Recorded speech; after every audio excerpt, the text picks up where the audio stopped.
من كان يريد حرث الآخرة نزد له في حرثه ومن كان يريد حرث الدنيا نؤتيه منها وما له في الآخرة من نصیب۔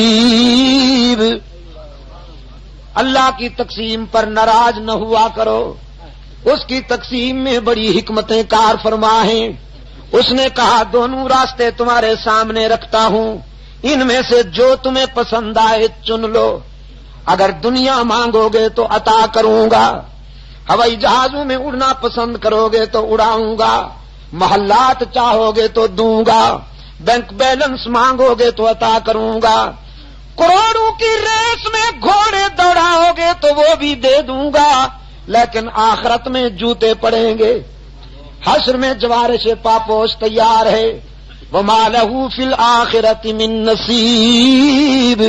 ہم سے جو دنیا مانگتا ہے ہم اس کو اس کے مطالبے پر دنیا دیتے ہیں، لیکن ہم سے جو آخرت مانگتا ہے ہم وہ آخرت عطا کرتے ہیں، مگر اس کے مطالبے کے مطابق نہیں، اپنے ظرف کے مطابق۔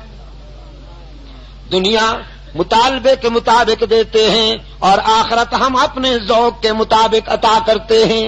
سب کو نوازتا ہے، رب العالمین ہے، اور دیتے ہوئے بھی ناراض ہو کر نہیں دیتا۔ الرحمن الرحیم، خوش ہو کر دیتا ہے۔ دنیا والوں سے مانگا جائے تو ناراض ہوتے ہیں، نہ مانگا جائے تو خوش ہوتے ہیں۔ یہ وہ داتا ہے، اس سے نہ مانگا جائے تو ناراض ہوتا ہے، مانگا جائے تو خوش ہوتا ہے۔ یہی ایک داتا ہے جس کا کوئی شریک نہیں، جس نے اپنے باب رحمت پہ موٹے حروف کے ساتھ لکھ رکھا ہے ادعونی استجب لکم، مجھے پکارا کرو، میں تمہاری دعا و پکار کو سننے کے لیے ہر وقت تیار رہتا ہوں۔ لیکن الہ العالمین کس منہ سے پکاریں؟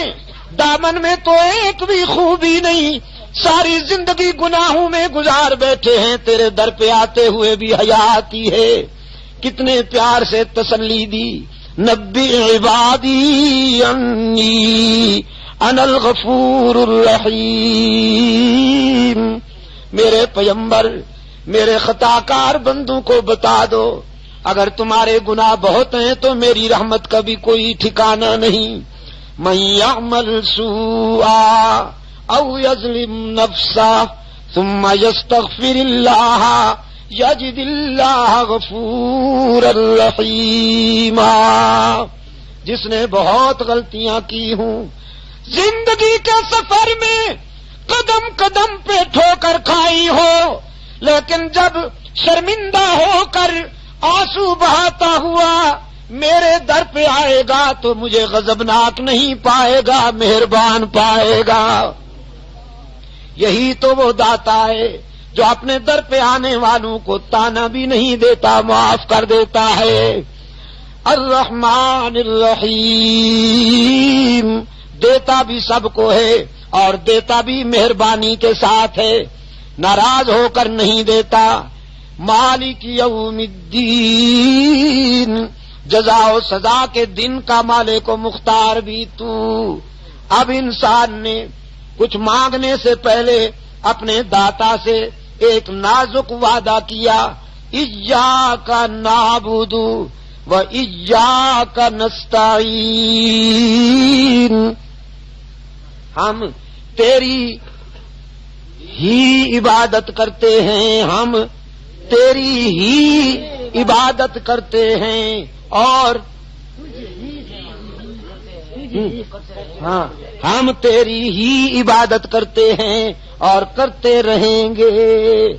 مسجد کے اندر بھی، باہر بھی، اندرون خانہ بھی، بیرون خانہ بھی، جلوتوں میں بھی، خلوتوں میں بھی، انفرادی زندگی میں بھی، اجتماعی زندگی میں بھی۔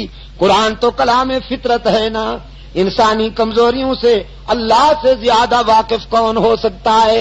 وعدہ ہی ایسا لیا کہ فرار کا راستہ ہی کوئی نہیں۔ ایسا تو نہ ہو نا کہ مسجد میں اس کا سجدہ، مسجد سے باہر کہیں کوئی جھنڈی نظر آ گئی تو سر جھکا لیا، کہیں کوئی موٹی توند والا نظر آ گیا تو اس کے آگے سر جھکا لیا. وہ الطاف حسین حالی نے رونا رویا نا، کہیں نخل مرقد کی چھاؤں میں سجدہ، کہیں مرنے والے کے پاؤں میں سجدہ، اشاروں میں سجدہ، اداؤں میں سجدہ، ادھر اور ادھر خانقاہوں میں سجدہ. اس لیے قرآن نے وعدہ کیا ہم تیری ہی عبادت کرتے ہیں، وعدہ لیا اور کرتے رہیں گے. ہم تجھ سے ہی مدد مانگتے ہیں اور مانگتے رہیں گے. ہمارا معبود کون؟ اللہ ہی. دیکھو میں آج آیا ہوں لیکن میرا پیغام تو پہنچا ہوا ہے، میرا درد دل تو پہنچا ہوا ہے.